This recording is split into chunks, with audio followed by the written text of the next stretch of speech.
This is Common Sense Radio. Straightforward and no excuses. All right. Come on now. This is the Steve Gruber Show. Call me crazy. Oh, yeah. What I said was perfectly right and spot on accurate. Boy's got a mouth like a cannon, always shooting it all. Stop.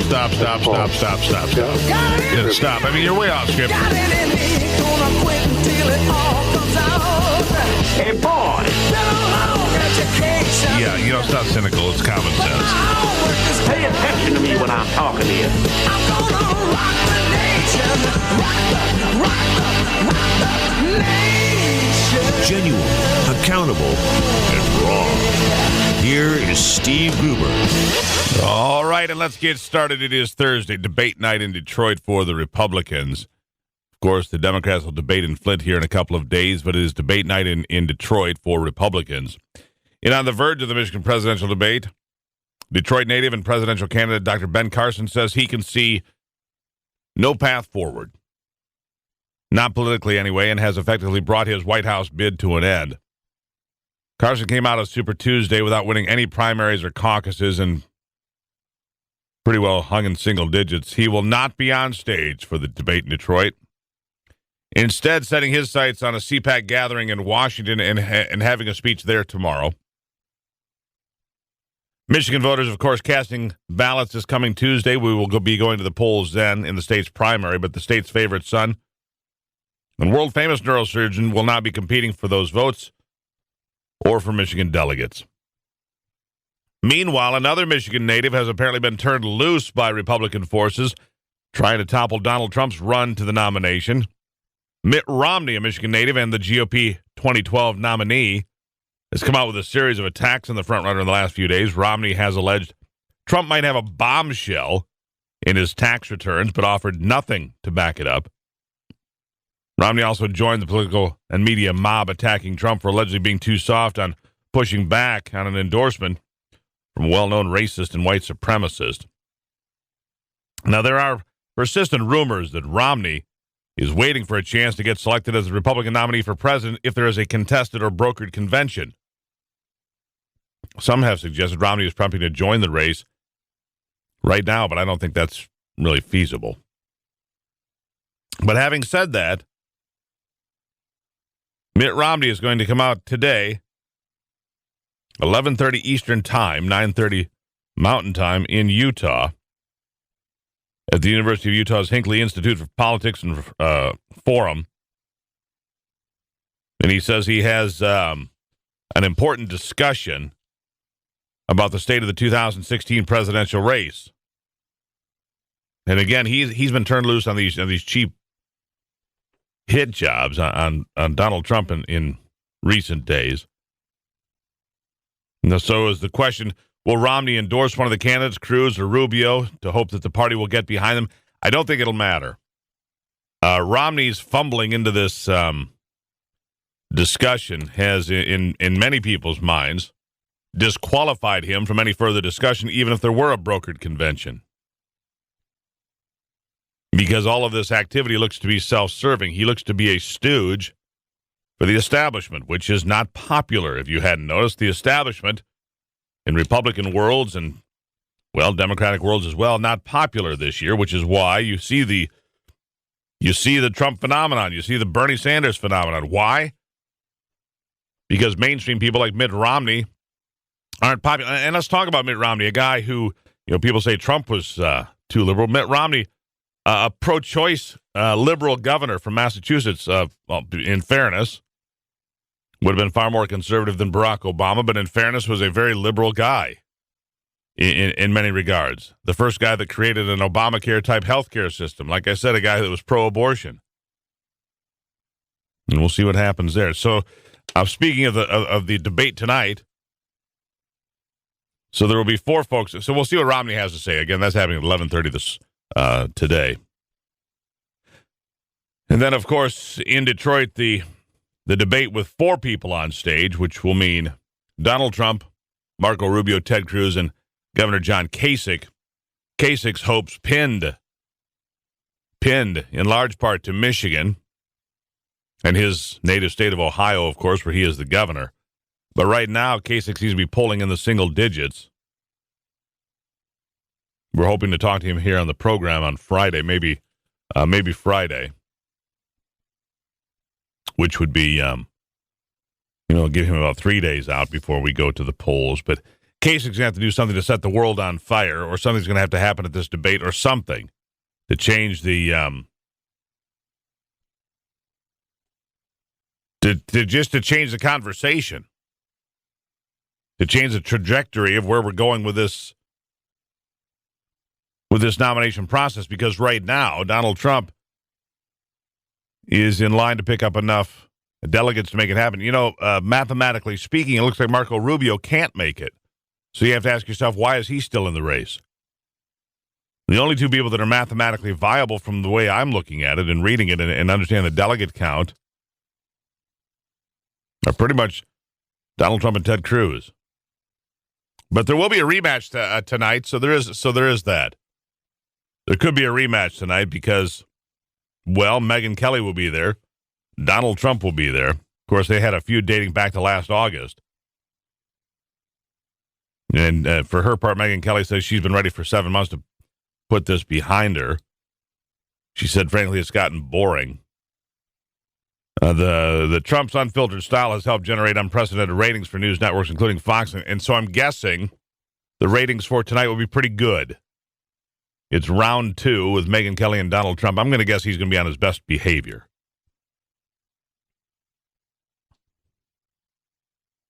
And make no mistake, Mr. Trump will be at the debate.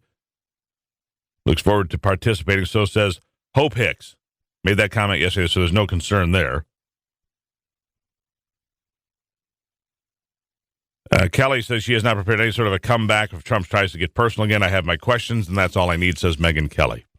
So we'll see how that happens. That's in Detroit tonight. Of course, the Democrats will be coming to Flint as they continue to turn Flint into an election year issue.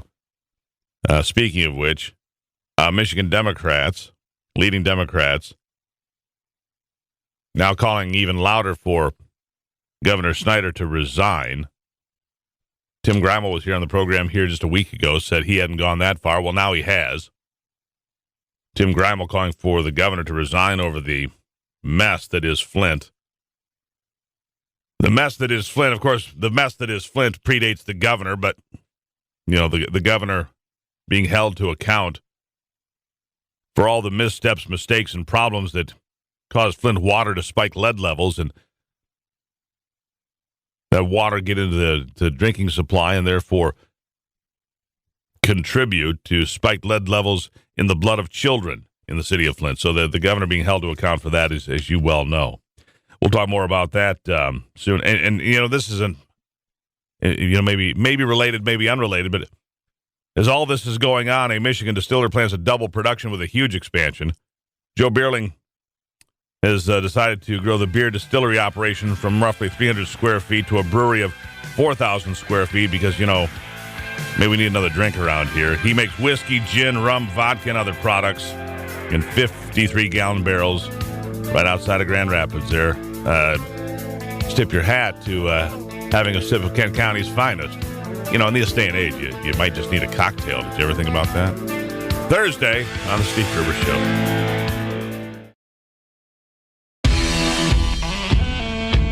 Delivering Michigan common sense with a big dose of truth and honesty.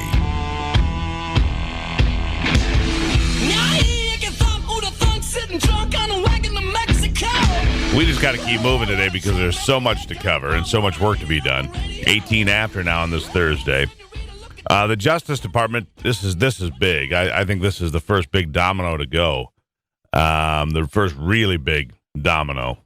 The Justice Department has granted immunity to a former State Department staffer who worked on Hillary Clinton's private email server as part of a criminal investigation into the possible mishandling of classified information. That, according to a senior law enforcement official. The official said the FBI had secured the cooperation of Brian Pagliano, who worked on Clinton's 2008 presidential campaign before setting up the server in her New York home in 2009. Now, this is important. Why? It's the first person granted immunity so far in this investigation. It comes the same week that Loretta Lynch said she would not put, the Attorney General said she would not put an artificial timeline or expiration date on this investigation. You know, as the FBI looks to conclude its investigation in the coming months, agents are likely to want to interview Clinton as well, we are told, and her senior aides about the decision to use a private server, how it was set up, and whether any of the participants knew they were sending classified information in emails. Now, if Brian Pagliano was told, here's the deal, you can take the fall here and you can go to prison, or we're going to give you immunity and you're going to tell the truth. It seems to me Brian decided to cover his tail feathers. So here's the problem for Hillary and Uma and all of those folks. They don't know what he said, putting them in a position of tell the truth or commit perjury potentially. So far, there's no indication that prosecutors have convened a grand jury in the email investigation to subpoena testimony or documents, which would require the participation of the U.S. Attorney's Office. Spokesman for the FBI and Justice Department would not discuss the investigation. Pagliano's attorney also declined to comment. In a statement, Brian Fallon, a spokesman for the Clinton campaign, said, as we have said since last summer, Secretary Clinton has been cooperating with the Department of Justice's security inquiry, including offering in August to meet with them to assist their efforts if needed. He also said the campaign is pleased that Pagliano, who invoked his Fifth Amendment rights before a congressional panel in September, is now cooperating with prosecutors. The campaign had encouraged Pagliano to testify before Congress, they say. Obviously, he knows enough that he got immunity. He pled the Fifth, wouldn't incriminate himself, and now he's in that situation. All right, so from there back to what we were talking about Tim Greimel and Rick Snyder. The governor fully committed to remaining in office, so said his spokesman yesterday, despite his head being called for on a platter by Minority Leader Tim Greimel over the Flint water situation.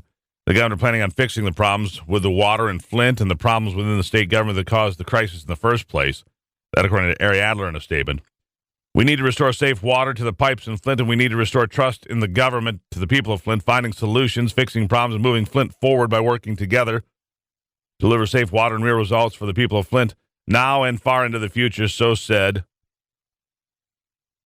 Tim Greimel. We have to call for Snyder to resign over actions and inactions. In fact, let's go ahead and take a listen. Clip 1. Go. Because it is in the best interest of the residents of Michigan, I am calling on Governor Rick Snyder to resign for his actions and inactions pertaining to the Flint water crisis.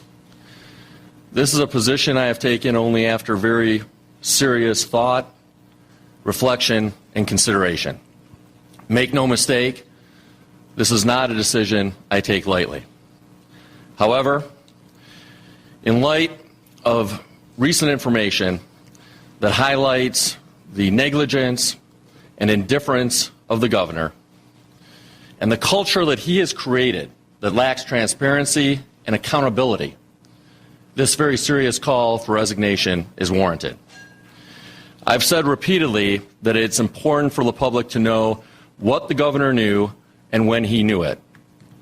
Thanks to the revelation of recent emails that have come to light, we are now getting the answers to those questions. It's now clear that for over a year, the governor's top aides and advisors wrote thousands of emails relating to the Flint situation, and that they held many meetings and had many conversations about Flint.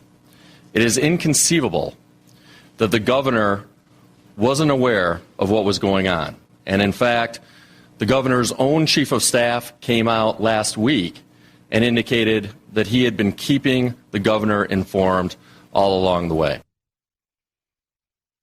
So there you have it. And there's Tim Greimel, who on this program said he had, well, at that point, a week ago, had not called for the governor's resignation. What you have to believe is that the governor intentionally poisoned the people of Flint or allowed it to continue. I still haven't seen anything to convince me of that. But here's the other thing that I'm going to say. Here's what I'm going to say about that. Be careful what you wish for. You might direct your attention to the state of Wisconsin, where rabid Democrats got a recall of Governor Scott Walker in that state.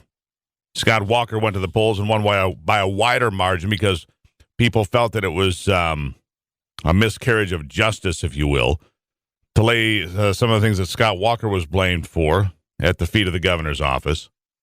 Scott Walker won by a wider margin. If they get their signatures here in Michigan, which they're on their way to doing now, the governor's recall, I would guess, will end up on the November ballot. Now, if that happens, that'll drive a lot of people to the polls. And if Governor Snyder has support at the polls, that could tip the way the presidential election goes in Michigan this year. If he does not, then Michigan will remain a Democratic state. But by recalling the governor now, the Democrats will be putting in to play the state of Michigan and making it a possibility that it could go the other way. Be careful what you wish for. And that cautionary tale from Wisconsin ought to be something for you to look at. See, the Democrats going to jump up and down and say, we've got him. Really? Do you? Consider your options, my friends. Consider your options. It's 25 after on a Thursday. Keeping you in touch with Michigan and the world.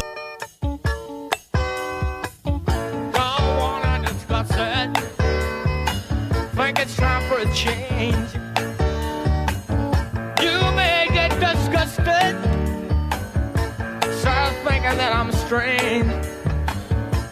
All right, welcome back to it. It's Thursday, debate night in Detroit. So, big conversation down there, minus Ben Carson, who said he just doesn't see a path forward politically.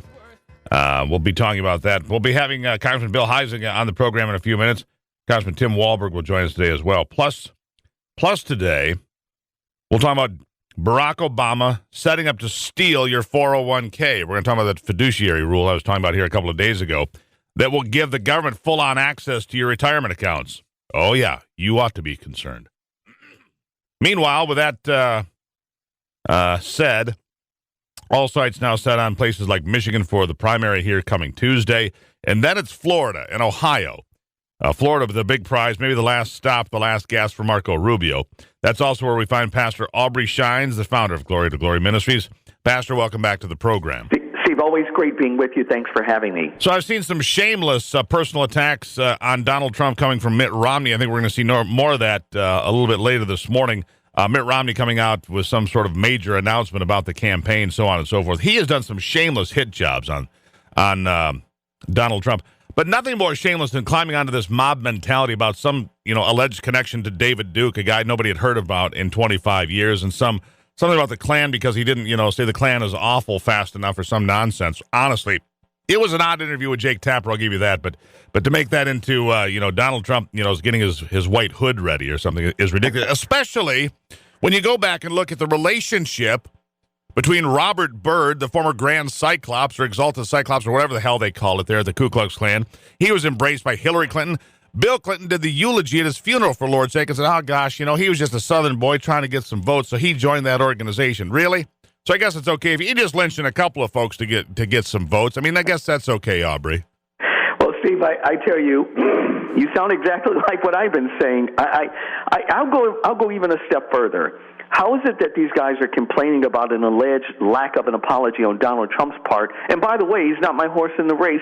I'm a Ted Cruz guy. However, if they're going to step into that bucket of water, let's go further. How about Al Gore not ever denouncing his lineage and the lack of and the depth of racism that's there? And just a little further, Steve, how about the DNC party as a whole denounce itself for being the party of slavery in Jim Crow laws? I mean, if we're going to go there, let's really go there. Well, right, absolutely. Al Gore Sr., one of the prominent figures to block the civil rights legislation, a Democrat from Tennessee, the father of Al Gore, who ran for president, people know as the vice president.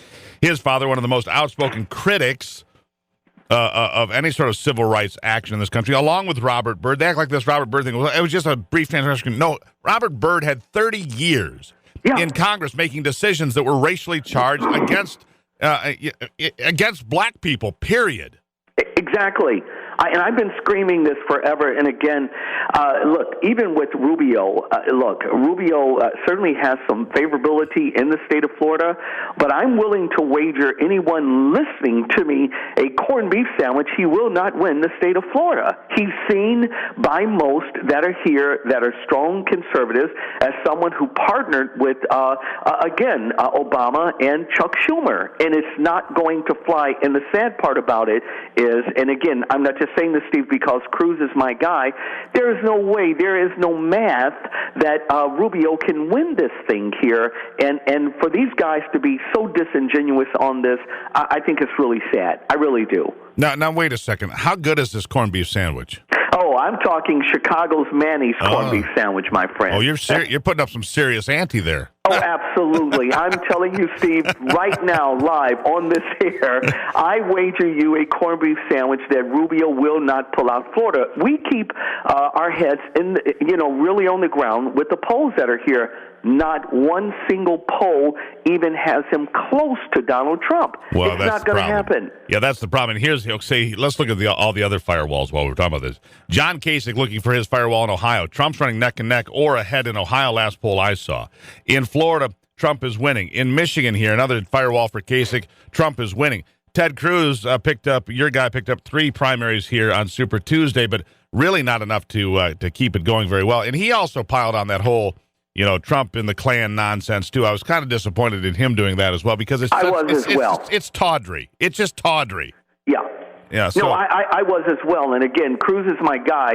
And again, I'm not holding any of these guys. Look, I feel like this. Look at the bigger polls. The bigger polls say, and this is what it says. I can't help what it says. And none of us can predict the future in this regard. Trump is not beating Hillary Clinton on any major poll that's out there. And if he's going to wave the flag of, hey, look at my polls and how well I'm doing, then he's going to also have to look at the fact that there's not one poll that has him winning against Hillary Clinton. Well, that's a fair point, however.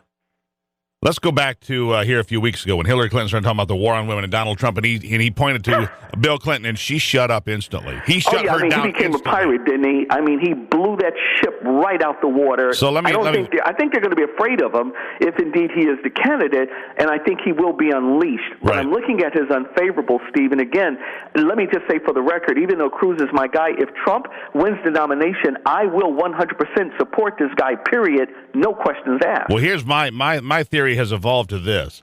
This whole notion of Donald Trump can't win. We've got to have an alternative. He can't win. You know what? John McCain couldn't win. Bob Dole couldn't win. And the Republicans didn't panic and go looking for an emergency candidate. Everybody knew they couldn't win. Of course. I concur with you. Listen to me. 100%. They could not win, and they obviously did not win. And I do agree with Trump with this. Look, Romney shouldn't have been able to close the deal on this feckless, inept guy that was already in the Oval Office, Barack Hussein Obama. He couldn't do it. I'm concerned. I want my country back, and anyone that can beat the DNC party, I am going to 100% support. Well, you're getting that individual. to my point. I personally wish, Steve, as did Carson, I would love to see Casey get out of this race. He has no mathematical roadmap to be successful to win the Oval Office. That's right. He'll be out after the 15th of March, most likely. But the point that I'm making is, see, the Republicans keep saying they're afraid that Donald Trump can't win. I don't believe that. I believe they're afraid that he can win. That's what I really believe, because he hasn't turned his sights on Hillary Clinton. He hasn't said one time he shot back at Bill Clinton and shut them all down. Wait till he starts talking about Benghazi, her performance as the Secretary of State, her husband's philandering, which is all going to be free game. What success did she have with anything? I mean, come on, this is real. You and I know that Hillary Clinton has nothing to claim as it relates to anything that's called successful. You and I cannot name, nor anyone in your audience, anything that she has had success in doing. I think she's going to be an easy target. I've been saying that forever. I think she is beatable, and I don't think it's going to be close, whoever runs against her. I don't believe that. Yeah, and I agree with you. I think it's time for Marco to get out of the race. Absolutely. For Casey to get out of the race. But I also think that unless Cruz starts showing a lot more strength than he did on Tuesday, I mean, 3 wins, important, give you that, but one of them was his home state.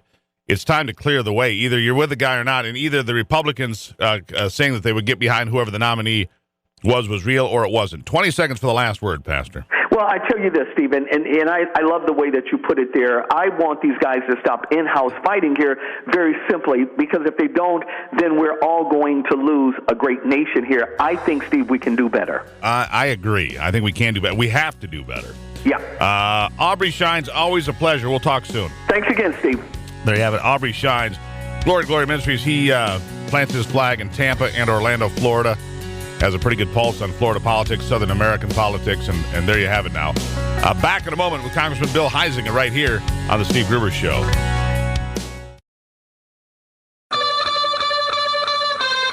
Taking a closer look at the stories that affect you most with a big dose of common sense.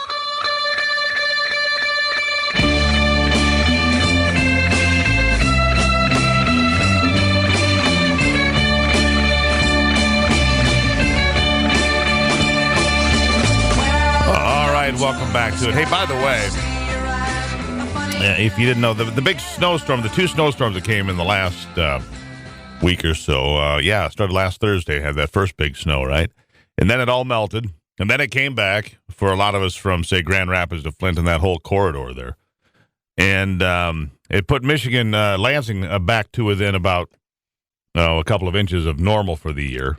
So snowfall totals come back much closer to normal after 2 big dumps of snow come to us. So just to let you know, we're not that far off the mark, and everything seems to be tracking normally. So if you thought the world was coming to an end and global warming was going to take over, I'm sorry to say, but we're right on track. Now, this coming week, a lot more warm weather, so all of this snow is going to melt again. So we go from no snow to a ton of snow to no snow to a ton of snow to no snow. Welcome to spring in Michigan. All right. Joining me now is Congressman Bill Huizenga as we look at everything going on Michigan-wise. Big week for Michigan politics, and normally he won't be on the sidelines. Congressman, welcome to it. Hey, good morning. How are you today? We're doing all right. It's going to be a busy day, good day, I think, for Michigan, and looking forward to this debate tonight. Yeah, all eyes on Detroit. Favorite son won't be there. Ben Carson drops out, so which is probably appropriate, but it's kind of too bad. A great success story of hard work and dedication from Detroit, but Dr. Ben Carson opting to go to CPAC instead. His campaign effectively over. Let me ask you about the Republican Civil War right now. You've got people on the side of Donald Trump like former Arizona Governor Jan Brewer, Senator Jeff Sessions of Alabama, very conservative people. And then you got people on the other side saying this guy cannot be president. Mitt Romney, for example, doing these are just blatant hit jobs. Called on by, I don't know who, but, Romney coming out and saying, well, he's got a bombshell on his tax return. And, he doesn't denounce the Ku Klux Klan. Yep. And it's garbage, Congressman. It really is. A lot of garbage. And Mitt Romney, not enough yet. He's coming out a little later this morning to further the hit job, apparently. So what do you make of all that? Well, first let's address sort of who's backing Trump. You're right. There is this mix. There is a mix of conservatives, like a Jeff Sessions, who is really sort of mono-focused on immigration. But then there's a whole group of others. This is what was discussed about up in the Northeast, Massachusetts and Vermont and others.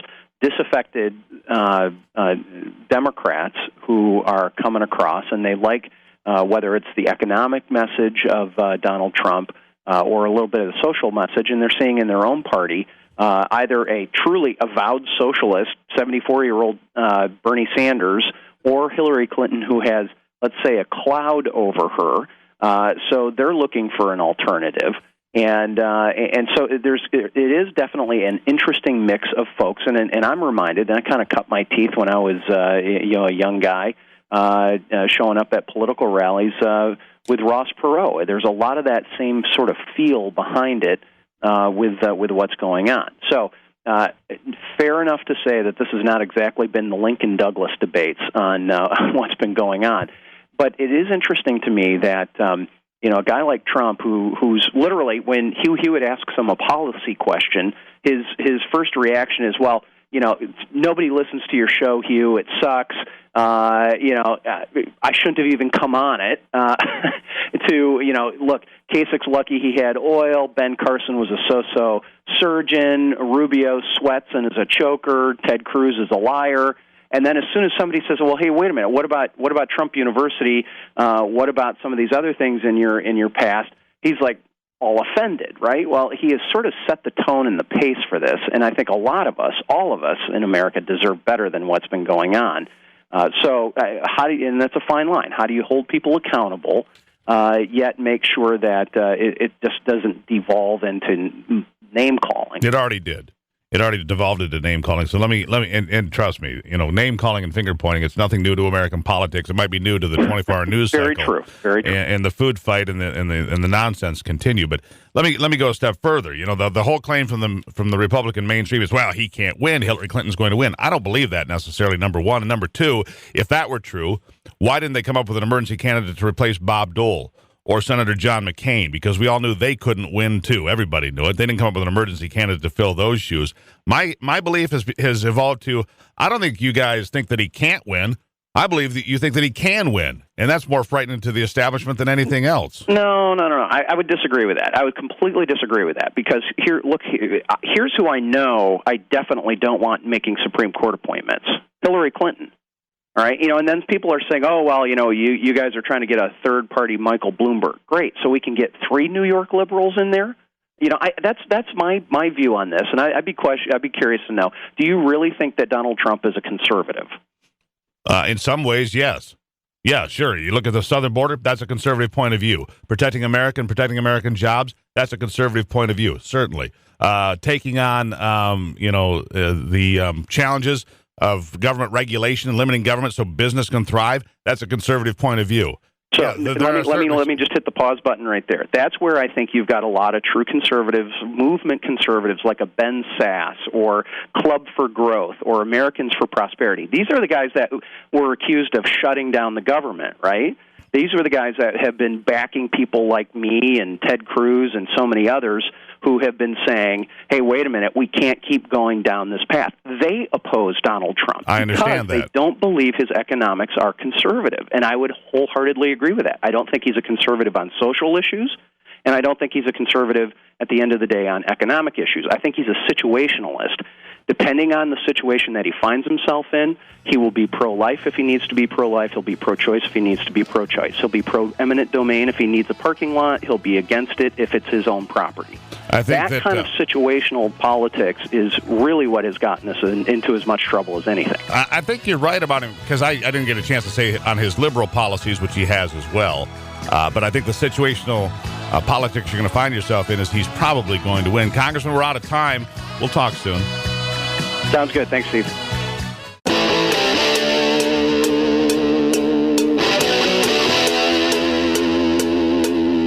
This is Common Sense Radio. Straightforward and no excuses. All right. Come on now. This is the Steve Gruber Show. Call me crazy. Oh, yeah. What I said was perfectly right and spot on accurate. Boy's got a mouth like a cannon, always shooting it all. Stop. Yeah, stop. I mean, you're way off script. Got it in me, gonna quit until it all comes out. Hey, boy! Been a long education. Yeah, it's not cynical. It's common sense. Pay attention to me when I'm talking to you. I'm gonna rock the nation. Rock the nation. Genuine, accountable, and raw. Here is Steve Gruber. All right, and welcome to it. It is Thursday. Let's have a little conversation about hope for a second, and just kind of a fun story here. And we talk a lot about politics and so on and so forth. Let's just have a little bit of fun, shall we? Let yourself dream a little bit. This is Dateline Los Angeles. From a crumpled paper bag in a dilapidated house came a baseball card find of a lifetime. 7, actually. Card experts in Southern California said Wednesday they have verified the legitimacy and 7-figure total value of 7 identical Ty Cobb baseball cards from the printing period of 1909 to 1911. Before this recent find, there are only about 15 known to exist. Joe Orlando, the president of the Professional Sports Authenticator in Newport Beach, California, who verified the find, said it is spectacular and miraculous to have come across such a cache.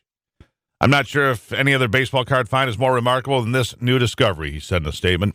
The family who discovered the cards in a neglected paper bag at a rundown home of a great-grandfather who had just passed away, asking to remain anonymous.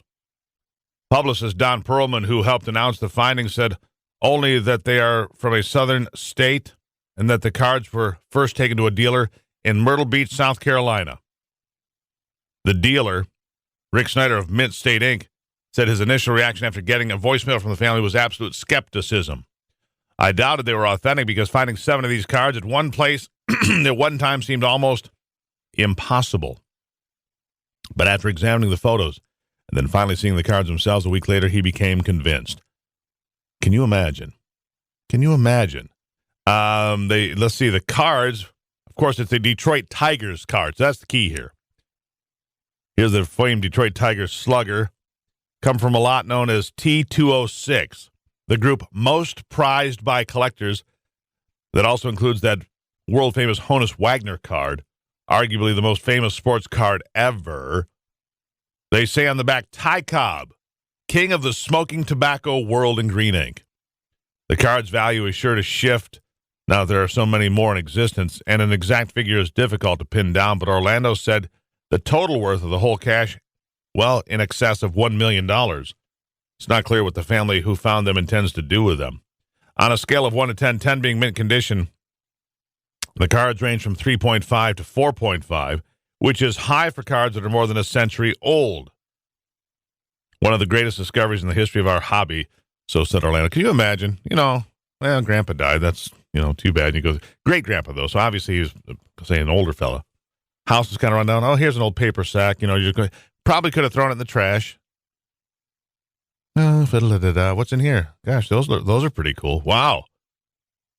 Is that Ty Cobb? Are those real? Can you imagine? The hair on your arms would stand straight up. Anyhow. On to more serious, because we're not going to talk just politics today. We're going to take a little bit of a break. The debate tonight in Detroit we'll talk about plenty tomorrow. The drone discussion now. The drones, obviously, a part of our lives now, as are a lot of things that weren't 15 or 20 years ago, or heck, even 5 years ago. But drones now, and the police want to make drones armed. We talked about this a while back. I said it's inevitable. Police departments are going to want to weaponize their drones. Yep, that's what's happening. They want to weaponize the drones so they can send drones into vulnerable communities so they can, apprehend people without putting police officers in check. Now, this is part of the observation and the big brother watching all the time mentality. Let me give you some more examples. In Maryland, the Senate there this week delayed action on a bill that would clamp down on when public buses and trains can record the private conversations of their passengers. What do you mean? You mean they're already doing that? Yes, they are. The Maryland Transit Administration is doing mass surveillance. They have cameras and microphones on buses and trains. And so if you're having a private conversation in Maryland on Prince George's County Transit, for example, you're being listened to. MTA began using recording devices in 2012 without seeking legislative approval.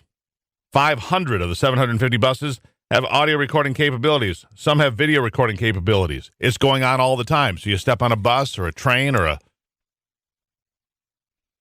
some sort of public transportation, you're being watched. But wait. It gets worse.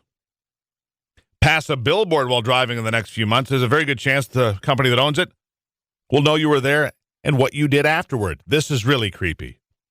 Clear Channel Outdoor America, which has tens of thousands of billboards across this nation, will announce in a couple of days that it has partnered with several companies, including AT&T, to track people's travel patterns and behaviors through their mobile phones. By aggregating data from these companies, Clear Channel hopes to provide advertisers with detailed information about the people that pass their billboards to help them plan effective targeted campaigns. With the data and analytics, Clear Channel could determine the average age and gender of the people who see a particular billboard, say in Boston, at a certain time of day, and whether they, visit a store afterwards. They'll be able to track you in your phone. What billboard do you go by? What store do you go to next? What do you eat? What do you wear? Who are you? Does that sound a bit creepy to you? Yeah, Clear Channel putting up billboards that are watching you. Billboards watching you. I mean, oh boy. It's like Minority Report with Tom Cruise, right? You walk in the store, hello, did you get that nice pair of pants we sent you? Because they do an optic scan. I don't think any of this is appropriate. I don't think that Clear Channel should be allowed to monitor us at all or track our cell phones around to figure out what we're doing or where we're going. I find it all highly inappropriate. School officials in Huntsville, Alabama plan on tracking students' social media accounts. Tracking their social media accounts, part of a new system that will also levy punishment based on posts made by students at their school, regardless of whether they're public or private. The system will also give Huntsville City School Superintendent Casey Wardinsky and district administrators the ability to punish students for posting videos of fights in school. They say that's because the school is a rough place, the opponents do.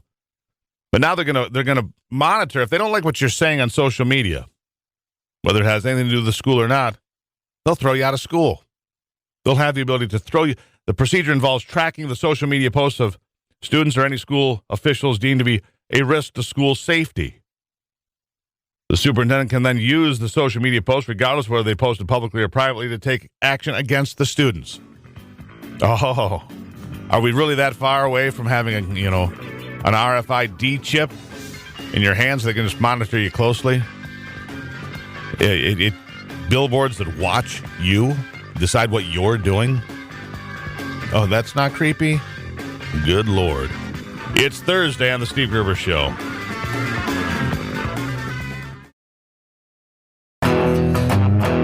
Getting your day started with news from around the state and around the world. Common Sense Radio. This is the Steve Gruber Show. When the forest burns along the road, like God's eyes in my headlights. This idea that it's all kind of rigged up between big government, big business, big blockades to your success, there's a lot of truth to that, which is why this country was founded on the idea of smaller government working for the people, not the people working, enslaved for a larger government, which is where the fundamental breakdown is between liberals and conservatives. Liberals believe that, more government's the answer. Government can take care of you. Government is your mom and your dad and sit on their lap. We believe in self-reliance, accountability, and taking care of things ourselves, and that's the big difference. Back on the program, Seton Motley, president of Less Government. Seton, welcome back. Thank you, sir. How are you? I'm doing well. So you've got a theme this week. It's Google, and you say, man, it feels good to be a crony in this whole deal. Just another example. Give it to us. Well, yeah. As you said, as I said at the beginning of the piece, we are founded on the notion that the best idea people are given the most room, free from government, to succeed, because that makes everybody's lives better. The person who invented the flat-screen TV made a whole lot of money, but it made our lives better, too. They got cheaper. We had more money left over after purchasing one to go do other things. The person that invented polio vaccine got really rich. But guess what? Our lives got better, and our lives got richer. And of course, richer doesn't always mean money. It means better. So what's happened is the government has crowded out much of that room for the best idea people. And then what becomes more important is not being a best idea person, but being a best crony. And the best crony people are the ones that get government to cut them favors, to harm their competitors, and if it matters more who can bribe the government to act on their behalf than it does to actually have good ideas that advance humanity, you got a real problem, and that's where we are in this country. Google, no one owns the Obama administration more than Google, and the latest example is this ridiculous set-top box decision. Now, that's just a goofy term for those things you rent from your cable company to get their programming, right? Right. Well, and everybody hates paying for it, and that's fine. But really, they're mandated by law to charge only the cost of the set-top box. And then they're on the hook for, maintenance and updating it and upgrading it and all of that. It's a giant pain in the keister for the cable companies. They don't like it. But the FCC has already, the Federal Communications Commission, has already twice in the past tried to mandate that they open their networks to other set-top boxes. Well, that sounds good on its face, but it's stupid in practice. First of all, there's a lot of proprietary content that the cable companies are running, right? I mean, Disney owns ABC and ESPN, and they've negotiated big contracts to deliver those goods. Well, now Google gets to parachute in and skip all that contract payment and just start running the programming. That's the first problem. The second, and then, of course, you can't control these third-party set-top boxes for proprietary content the way the cable companies do, because they're proprietarily contracted to do that. These third parties aren't. And you can get, pirate third parties that start stealing content. That's the first thing. Second thing is, these networks that deliver these digital signals are highly complex. And every time a new set-top box has to be accommodated, there is a reconfiguring of the entire network. Well, Google doesn't have to pay for that. We do. Because it costs a lot of money to reconfigure the network. So when Google drops in their set-top box, they get the free content, they get the free ride. The company has to reconfigure its network to accommodate the box. Right. And that's a very intricate process, costs a lot of money, and then that means our prices go up as a favor to Google. It's so Google wins and wins and wins, if I'm getting this all right. But we don't. Right. I'm just trying to keep up with that, it. Then one of the main revenue streams, of course, is advertising, as we know, on cable television. Obviously, right. Well, Google can run their own ads on top of the content. And there's no control, by the way, for the look, one of the things the content providers negotiate for is what, channel placement and that sort of thing. They have no control of that with Google. Or they have to go pay all over again to Google to get better placement in their searches. So it's a complete... Look, what's happening is the future of television isn't set-top boxes. As we know, we're moving away from set-top boxes. We're moving to apps, right? You have a Netflix app. You have an Amazon Prime app. You've got a Roku app. The reason Google hates apps is because their main business model is data collection, and then they sell their data. The saw on the Internet is, if it's free, you're the product. And they're selling what you search for and what you watch and all of that. They can't collect that if you're doing it on a Roku app or if you're doing it on a Netflix app. They don't have access to that data. So what they're trying to do is pry open the future by going back in time and mandating that they get continued data collection via dying set-top boxes.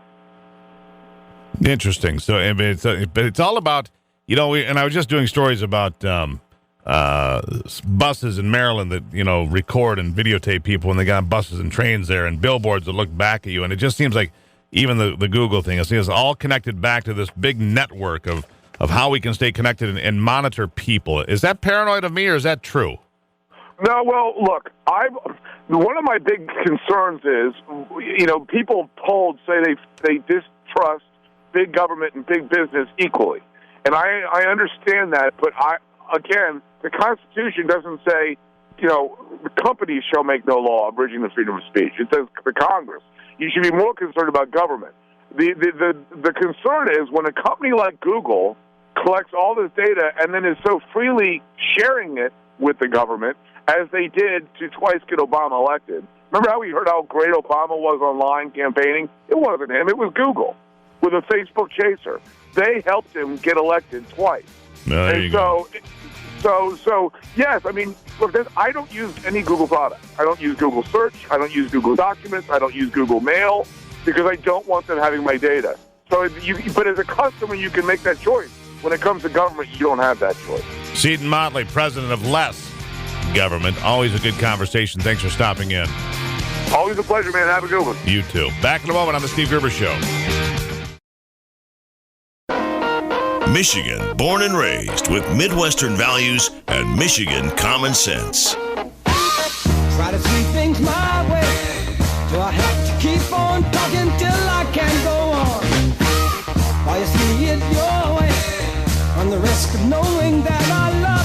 right, welcome back to it. You hear a lot of conversations about so-called corporate welfare, and tax rates and so forth. I'm sure corporate tax rates could be a topic that gets covered during the Republican debate in Detroit tonight. And what Donald Trump wants to reduce the corporate tax rate from 35% to 15%, says it's one of the ways you would jumpstart the economy. Of course, Democrats are screaming for more taxes, higher rates on corporations. They need to pay their fair share. It's a conversation that goes back and forth. But at the Mackinac Center for Public Policy, they say in 20 years, they found only 2 corporate welfare recipients that even created more than 1,000 jobs. James Hohman here, Assistant Director for Fiscal Policy at the Mackinac Center. James, welcome back. Thanks for having me on. So, all right, so we get, I don't know if we get talked into it, but our politicians get talked into making deals here and there, tax breaks and handouts, as some would say, corporate welfare. And it's always with the corporation, well, we're going to create more jobs, we'll create stability, we'll help the economy, so on and so forth. Doesn't seem to be what you have concluded. Yeah, it just doesn't amount for much in the economy when there are these big industries, big projects. They get together, they hire a lobbyist, they tour Lansing, and they say, look, if you want us to show up here, you need to roll out a package. And they head over to another state and do the same. They put them against each other. The problem is that these big projects really don't amount for much, and they don't really result in jobs. With the state's flagship program, MEGA, and the Michigan Business Development Program, and this has been going on for over 20 years. And while they've announced things that are projected to create more than 1,000 jobs pretty frequently, actually turning around and creating those jobs afterwards is really rare. In fact, we only found 2 examples of it, and both of those examples, they wound up cutting their jobs shortly after creating 1,000. Okay, so are you telling me that the taxpayers, you and I, are what are we doing? Are we funding nicer offices, better getaways, bigger bonuses? If we're not funding them, helping companies out to create jobs, what are we funding? Okay, so here's the interesting thing. Michigan has a better policy than some in that you don't actually get money from the taxpayers unless you do the promises that you had. So when these companies promise 1,000 jobs and only wind up with a small percentage of what they promise, they don't get the full support that they were offered. However, over the years, we've also went into these retention credits, where we've said to businesses that said to the state of Michigan, look, give us money or we're shutting down, or moving to another state, or we're just getting rid of our things. And that's where the credits became really expensive. In fact, in this upcoming fiscal year, or in the current fiscal year, we're expected to pay out $1 billion worth of these incentives. And the worst part is, as taxpayers, we're not allowed to be told who's actually cashing them in. Really? So how do you not know that? How is that possible? Yeah, that's a good question. I mean, I find this bizarre, strange, and something that needs to change. And in fact, there's a law that says, look, the state needs to report on these things. It needs to tell us who's getting these credits. And the MEDC was responsible for administering it, just not complying with the law. And our legislators aren't holding them accountable.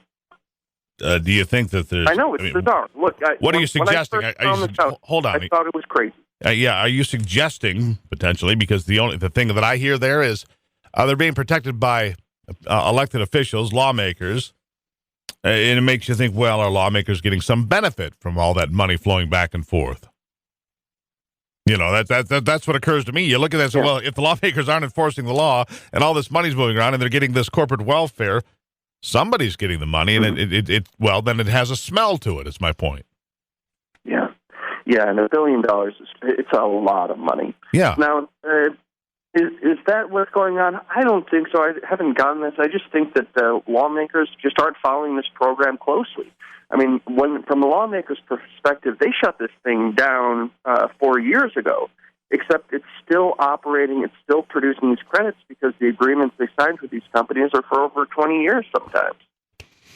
So, one of the comments made here in the article that I'm looking at here, is also that the state's economic development arm has this really long history of making job projections that never come close to reality years later. These guys ought to work in weather, Can't make a good prediction, right? A state auditor general, mean, that's it. Weathermen right? are much more.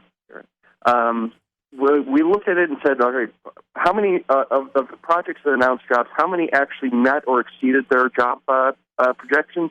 It was less than 5%. That's terrible. You see, that's terrible. And you go on to point out, like in 2006, Google announced it was making Ann Arbor its headquarters for its AdWorks online advertising program. The MEDC authorized $38 million worth of tax credits payable over 20 years, announced that Google would create 1,000 jobs in Washtenaw County within 5 years, plus 1,200 jobs indirectly. What really happened? Tell me the truth. So Google certainly in Ann Arbor. There are people employed there. They did actually locate, which is better than a lot of the projects they announced. However, they never got up to 1,000 jobs. At least what they reported to the state, I think it was around 284 jobs that they actually created, and then they cut back, and then they stopped filing with the state. So at that point, they're not getting any taxpayer money for it. But they also, from the outside, if they met their job projections, they haven't claimed it. So they're more like if they went down to 220 jobs, if that's where they land, that they're at 10% of what they said would be created. 2,200 jobs total, 1,000 directly, 1,200 indirectly. That's 2,200 jobs. If you're only at got to a high of 280 and then receded from there, you're at 10%, possibly in single digits. That's a horrible return on investment. Well, it's certainly missing what you promised, but because they didn't produce all the jobs they promised they would, they also didn't get as much money from the state. Now, we're not actually allowed to be told how much money Google got for that, but that's which is part of the problems of the policies that we have. Yeah, that's wrong. If tax dollars are going somewhere, we need to be aware of it. And if the MEDC is using your tax money and mine, we need to be aware of, or we have to have the ability to look if we're so inclined. If we're interested as a group, we need to be able to know. And anything short of that is unacceptable. Yeah, I mean, it's look, if you take any other contract the state of Michigan has, we're able to be told, you can show us the check that you wrote to these companies and anything that the companies have provided in return for that. That's all FOIable. That's all disclosable, and they do an okay job of actually sharing that information. When it comes to these tax credit programs, they've said no, or at least they haven't forced the MEDC that administers these things to be more forthcoming with the information. Right. Well, all right, I guess we need to keep an eye on this one, James, and I appreciate you bringing it to our attention. So keep an eye on it for us, and we'll talk sometime in the not-too-distant future about it. Yeah, we're going to be working this issue because, like I said, I think any normal person will think this situation is wrong, and I hope that legislators are enough normal people to recognize that. All right. James Hohman, Assistant Director of Fiscal Policy at the Mackinac Center for Public Policy. James, thank you so much.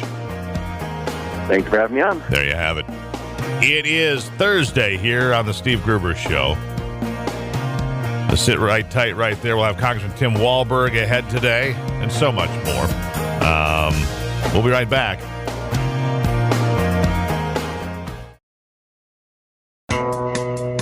Covering Michigan and the world from his bunker below the bridge. Here is Steve Gruber.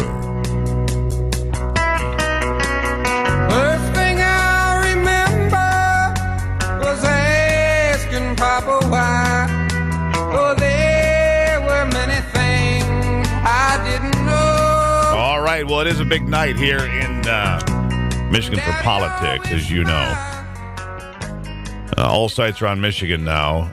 Let's see here. Donald Trump is having a couple of big get-togethers. Tomorrow in Cadillac, WATT territory, Donald Trump will be holding a big rally in Cadillac. I've been hearing from a lot of folks making plans to be there, so I would expect that to be a big event. I've been hearing online from, people from the Lansing area, of course, people from Cadillac and in Wexford County in that area, all planning on being at the Donald Trump get-together. John Kasich has an event, I believe it's Saturday in Traverse City. So, I mean, all the candidates converging on Michigan now. Marco Rubio, Ted Cruz, Donald Trump, and John Kasich. Those are the four left standing. For John Kasich and Marco Rubio, mathematically speaking, I don't know if there's a path to the presidency or to the nomination at this point. Ben Carson came to the same conclusion here and decided that he needed to pack up and head on out because there's just no way to get there. You know, the Detroit native and presidential candidate says he is, he's effectively ending his White House bid. He came out of Super Tuesday this week without winning any primaries or caucuses, picked up a few delegates, but, scant, few. So he will not be on stage tonight. He has set his sights instead on CPAC in Washington this week, the conservative get-together. Expect a speech from him tomorrow to explain where he is, what his thinking is, where he goes from here. Of course, Michigan voters, you and I will be casting ballots this coming Tuesday in the state's primary. He will be gone. Meanwhile, though, here's the curious thing for me, because meanwhile, Mitt Romney, another Michigan native, has apparently been turned loose he is the attack dog now. Turned loose by the mainstream Republican organizations to topple Donald Trump, it seems, in his run to the nomination. The Trump train is running over people, so now Mitt Romney is standing on the tracks screaming, trying to stop the Trump train. The Michigan native and GOP 2012 nominee has come out with a series of attacks on the frontrunner. Romney has alleged this was the cheapest shot of all so far, considering Romney complained about this happening to him when Harry Reid attacked him for his tax returns. Now Romney has alleged that Donald Trump must have a bombshell in his tax returns. He kept repeating that mantra here a few days ago, that there must be a bombshell in Donald Trump's tax returns. Otherwise, he would release them. But Mitt Romney offered no evidence, nothing to back it up, nothing whatever, no scintilla of anything in there. Romney also joined the political and media hack job and attacked Trump for allegedly being too soft on pushing back on an endorsement from a well-known racist and white supremacist.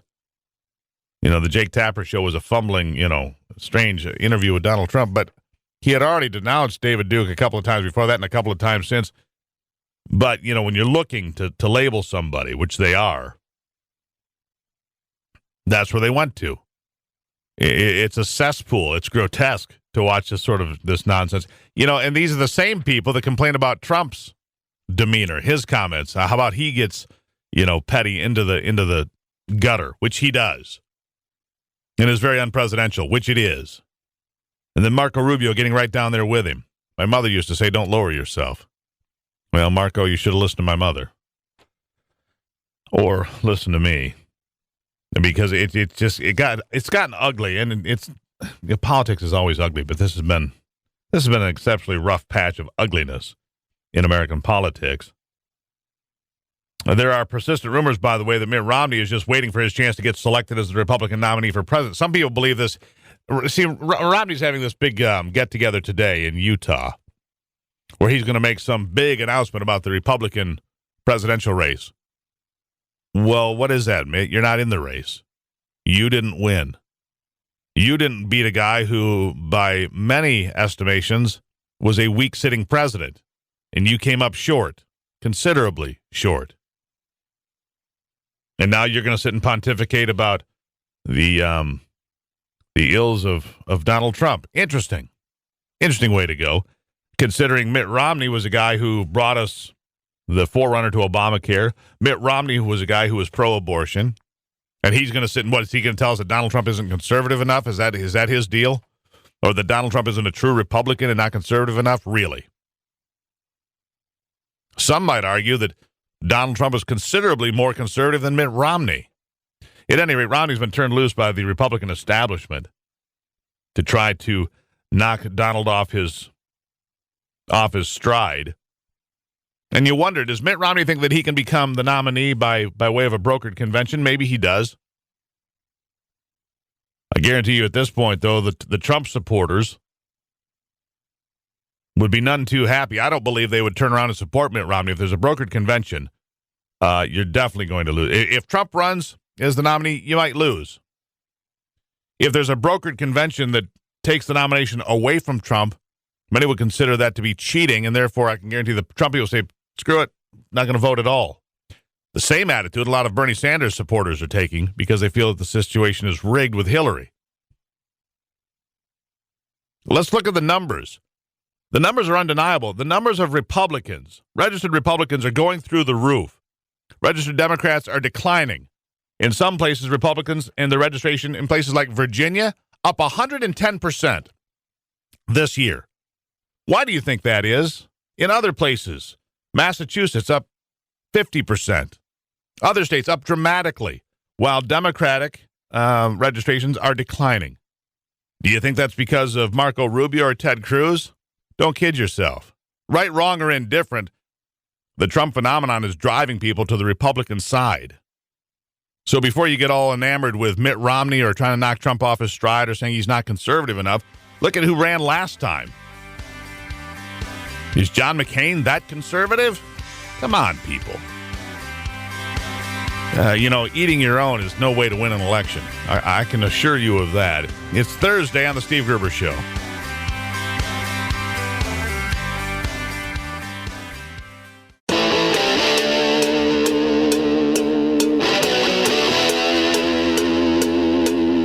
This is Common Sense Radio. Straightforward and no excuses. All right. Come on now. This is the Steve Gruber Show.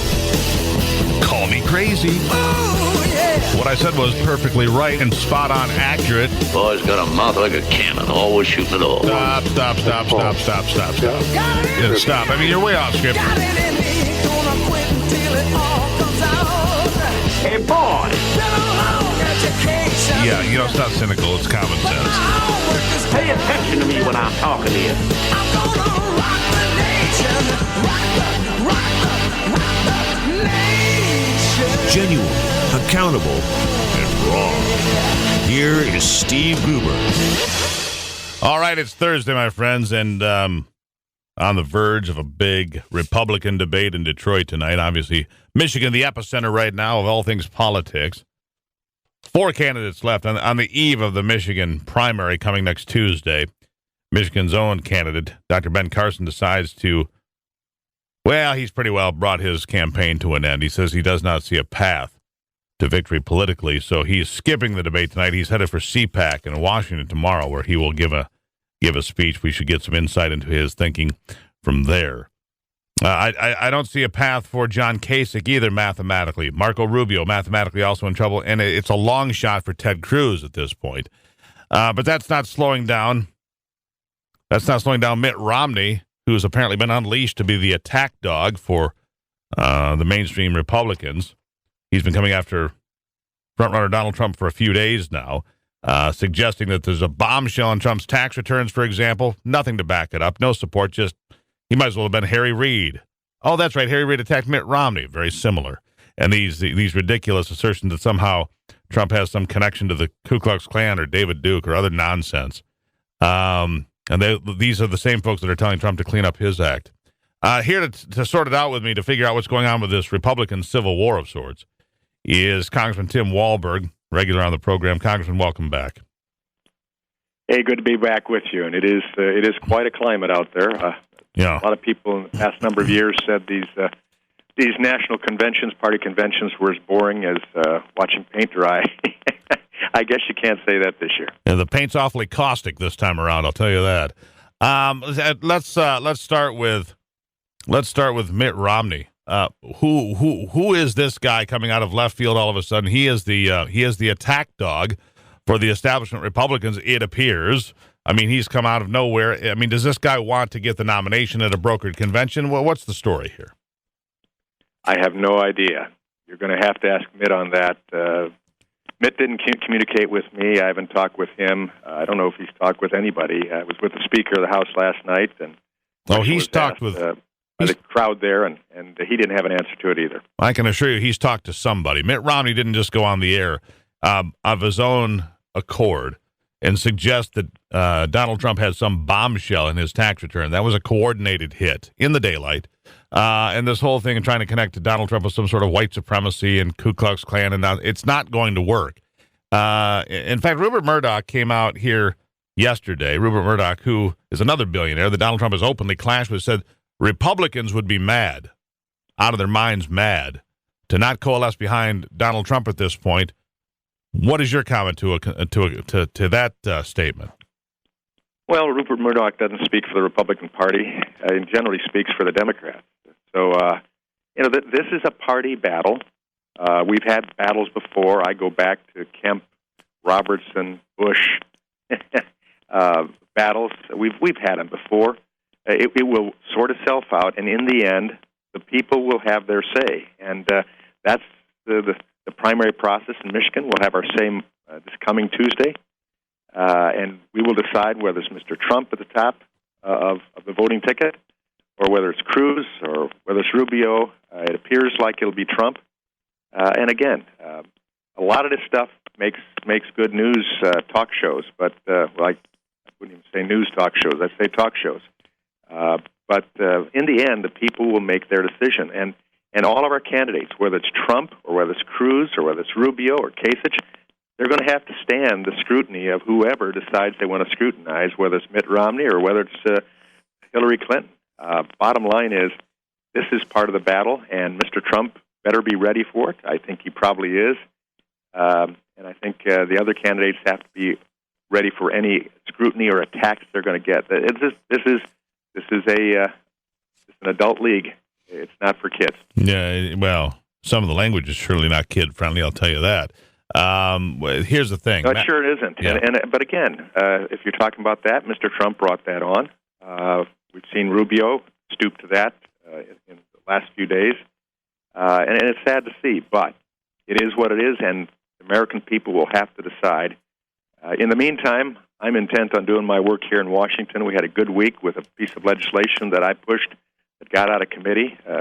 Sadly, no Democrat was willing to support it, even though when a Democrat from New York, Mr. Nadler, introduced this legislation, very, very similar, which says that in the lame duck session, regulatory rules cannot be pushed through and finalized by the president. Basically says, let's wait for the new president to begin. If you haven't got your rules through the regulatory process by then, it's not time to use that lame duck session to put anything and even crazy things through just because you can. You know, it's funny you bring that up because coming up here in a few minutes on the program, we're going to have a certified financial planner with us from DeWitt, Michigan, Adam Heinlein, to discuss this Department of Labor fiduciary rule that will greatly change the relationship between me, the investor, and my 401k. And in fact, the rule is so onerous, according to these financial planners. Many of them could just be out of work because the regulations, the amount of paperwork, the fact that they could be sued if somebody makes an investment and it doesn't make them enough money or loses them money. And what it sets up for, in his estimation, is for the government to take over your 401k, your 529 college plan, and all sorts of other investments, your simple Roth, your Roth IRAs and so forth. Very disconcerting, and we're going to talk about that. So these government regulations, Congressman, are really standing on the backs of the American people, and there seem to be more and more and more. Well, absolutely. We're looking at almost $1.9 trillion of annual regulatory compliance costs to business. When you're talking about that fiduciary rule, your guest will inform you that there will be the only people that will be hurt other than some of these financial planners, and that's significant. But the very people we want to get into the market of saving for their future, that's the young couple, for instance, doesn't have much, but they could put $50 away on a regular basis. They won't be able to get the advice from financial planners because it will cost too much to get the financial planners that will be with the big boys and big girls. And so we're hurting the very middle class promotion that we say. So let me ask you this, Congressman. Obviously, we know that Paul Ryan is in the conversation trying to push back against this rule being implemented in April. And you're right, it will certainly hurt the small investors, the first-time investors, the newlyweds, the people just trying to get started in their 20s and save a little bit of money going forward. Well, what should I do? They'll get no advice because they won't be able to get under this rule for the most part. So where do you go from here? Because the question is, and I want you're going to have to hold this through the break, but the question is this: why would the government do this? Because my only answer is, and the gentleman we're going to talk to from DeWitt, is that it sets the government up basically to, in effect, nationalize all the retirement plans. They will take over because they will be your advisor. Hold that thought right there. It's an extremely important conversation. Congressman Tim Walberg here with us on the Steve Gruber Show on a Thursday.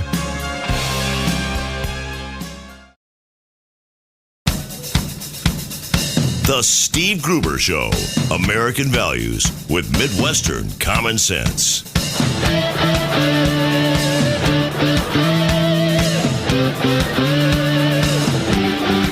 Welcome back to a Thursday on the Steve Gruber Show. This is probably the most important topic that we're going to touch here, possibly ever on the program overall, because what we're talking about is your retirement. Not just your retirement, but the plans you put together for your kids and grandkids, like the Michigan 529 programs that, set aside money for tuition and college costs and so forth. It will all be subject to this fiduciary rule being put forth by the Department of Labor, opposed, by the way, by people all the way across the board. On the line with us is Congressman Tim Walberg. The concern that I have here, Congressman, is simply this. If you look at student loans, for example, we didn't have all these problems with student loans until the government took over. 99% of all student loans are now held by the United States government, meaning that a whole generation of young people are on the hook to the federal government. Oh, the federal government money. So therefore, the government say, we can take it out of your tax return. We'll put a lien against your home. Basically, they've made them, they can manipulate a whole generation of people because they hold this money over their head. Now, a whole generation of older folks could be subjected to a similar problem because if the government, lords over your 401k, your 529, anything else you've got going on, this is a situation where the government comes in and takes over. They, in effect, would become your financial advisor because the little guys would be pushed out of the game. I mean, that's the way I'm understanding it. Yeah, we had hearings in our committee on this, several, in fact. The point that even a number of our Democrats were encouraging the administration to back off a little bit, to slow the process down, to take a look, because they, too, saw that what we were talking about were insurance agents, family income planners, not the big guys that deal with the stock market and all of the investment issues, and the people that play in that field. They have the money to pay excellent counsel. But the young couple that's just getting started, that we want to get started saving that $50 a month or $100 a month, those are the people who can't afford to pay for the top-notch financial planners. So you have a friendly insurance agent who is also doing some financial consulting and has the basic credentials to do it, yet will be required to make statements that put them at extreme risk in an area that isn't their primary responsibility, but they're assisting these lower financial planning people.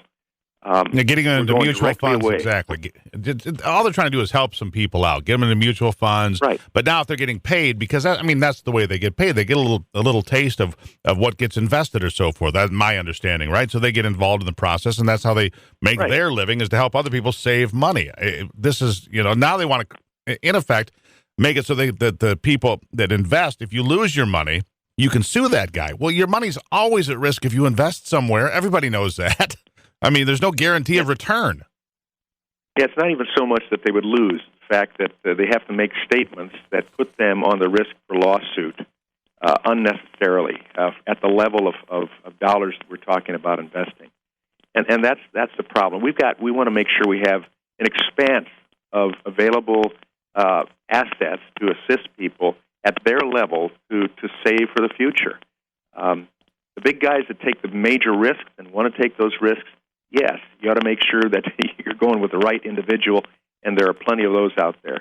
But the lower level, just as a portion of their fiduciary responsibility, that's a different story. And you're absolutely right. The more we do this, two things happen. One, the lower-income family doesn't have the opportunity to invest in with any counsel, and then, secondly, we move more into the realm of government establishing the pattern.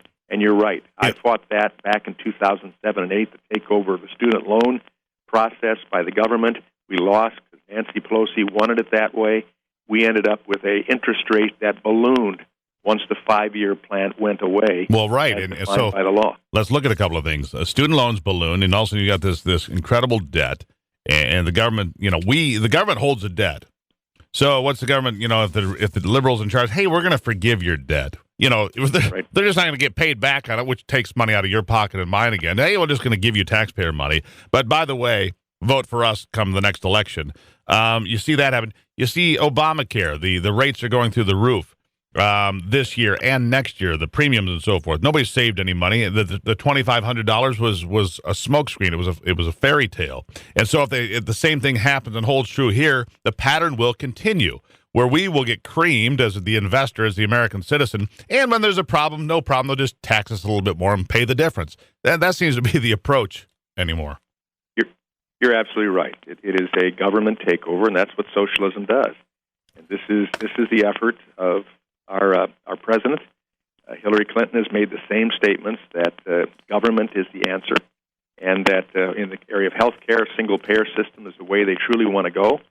That has been tried all over the world without success. America's approach to competition, liberty of choice, and opportunity with responsibility and accountability has worked pretty well in a short period of time in this great country. And I'm hoping that as people go to the polls, whether it's primaries or ultimately in the general, they think about their future and that of their children and grandchildren and say, we have a plan that really works. Let's get back to it. Can it be stopped? I mean, the bottom line is, can we stop this rule and this sort of intrusion by the federal government? It's not the federal government's place anyway. Can we stop it? We've shown that we have a mechanism to get to the president's desk key pieces of legislation, such as what we did with reconciliation by getting the defunding of Planned Parenthood and the repeal of Obamacare to the president's desk. Of course, he vetoed both. But that shows that we don't need 60 votes in the Senate if we have someone in the White House that is willing to sign and a majority in both House and Senate that at the very least able to get a budget plan through. And then from that point on, you don't need the 60 votes for reconciliation. So we can do that. But we also need a president that reins in the bureaucracy and says, no, we're not going this direction. We're going back to the tried and true path, and that's free enterprise, liberty, and competition. And that works for the little guy as well as the big guy. All right, Congressman Tim Walberg, good conversation. And we're going to continue the conversation with a certified financial planner from Michigan up after the break about this very important topic and how it affects your retirement. Congressman, thank you very much. Great conversation. Have a wonderful rest of the day. There you go. Congressman Tim Walberg on the Steve Gruber Show. We'll be right back.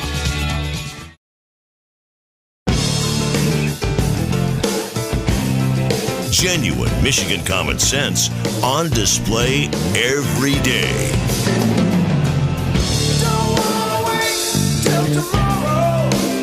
You know, while everybody else is caught up in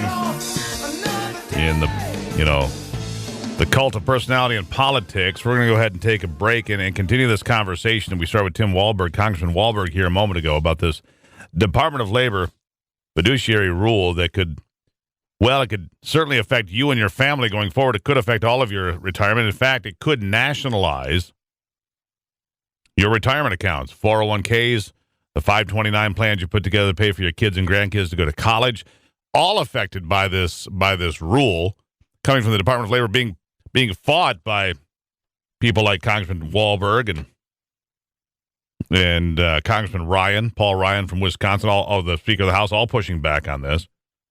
Our next guest, Adam Heinlein, knows a lot about this. Adam Heinlein is a certified financial planner from DeWitt, Michigan, and he says this Department of Labor fiduciary rule is dangerous on many levels. Adam, welcome to the program.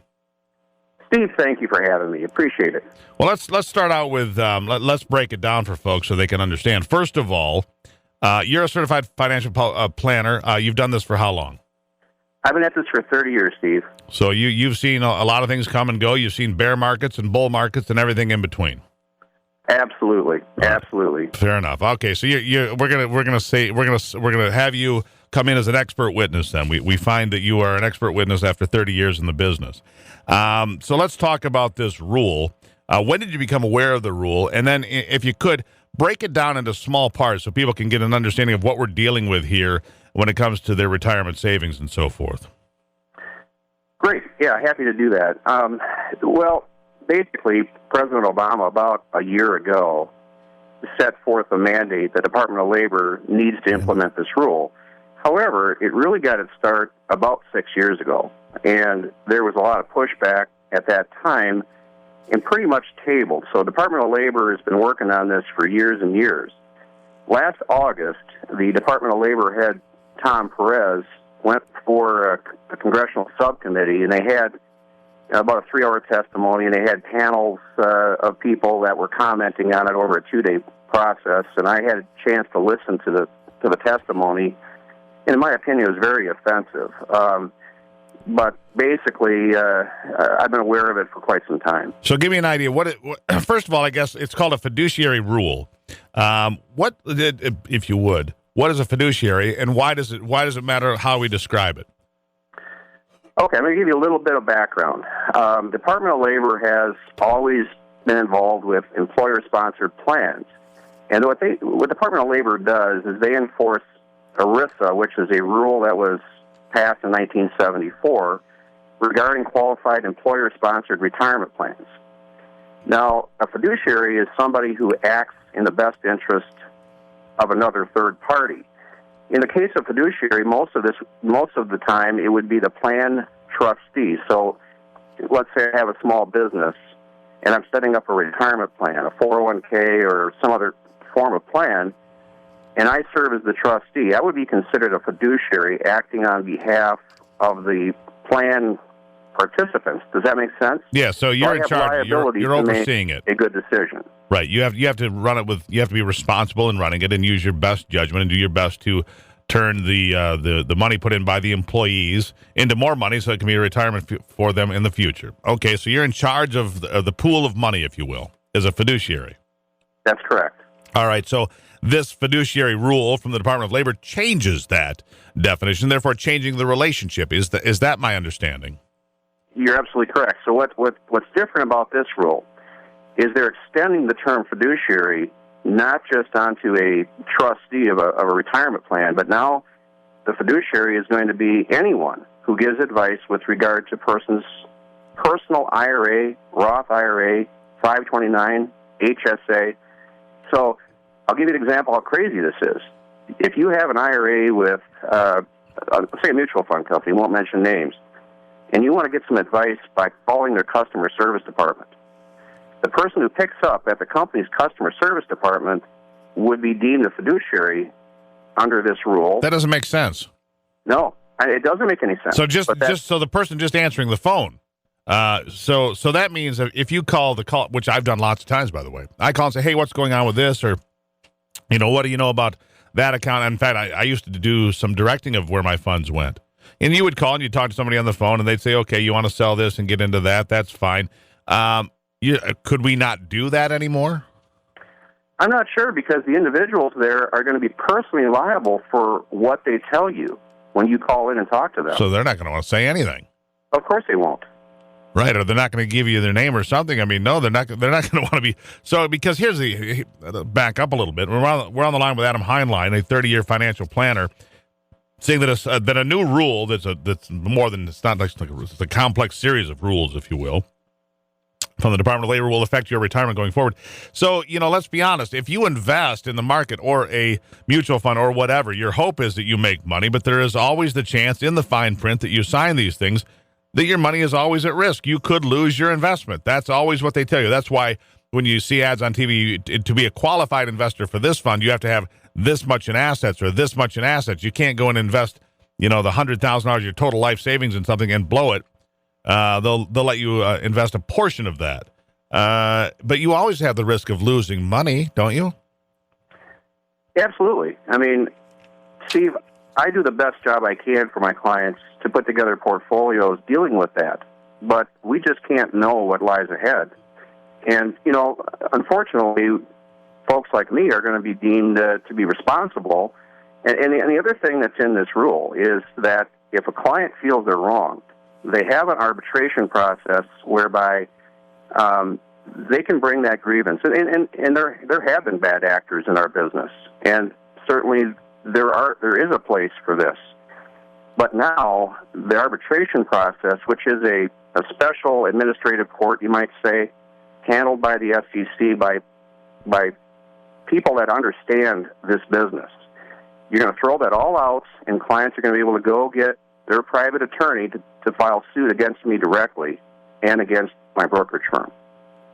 So so the point being is you wouldn't want to give out advice. And here's what I keep hearing, and we're going to cover this, and we're going to have to get into it before we have to take a quick break. But it's going to hurt people at the bottom end, those trying to get in, first-time investors, and it's going to hurt people that have smaller accounts. The big account holders, like always, will have options, but the rest of us, if we're not, a huge investor, we don't have a seven-figure, account, we might just get pushed to the side. And what's going to happen then is the government's going to say, "Oh, we can help you. We'll come to the rescue." Is that what your understanding is?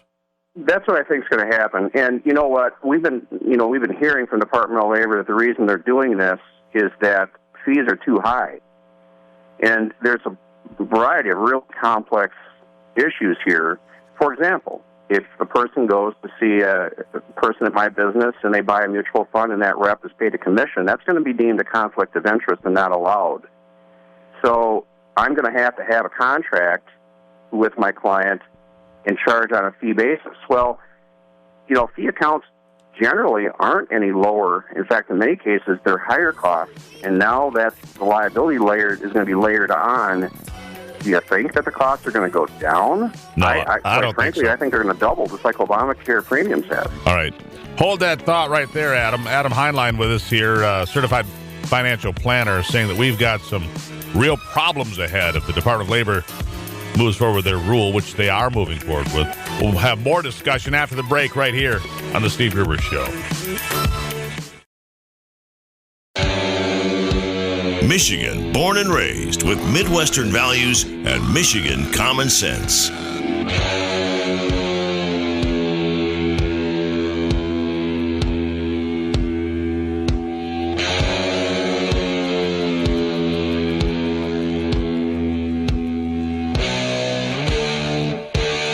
All right, welcome back to it.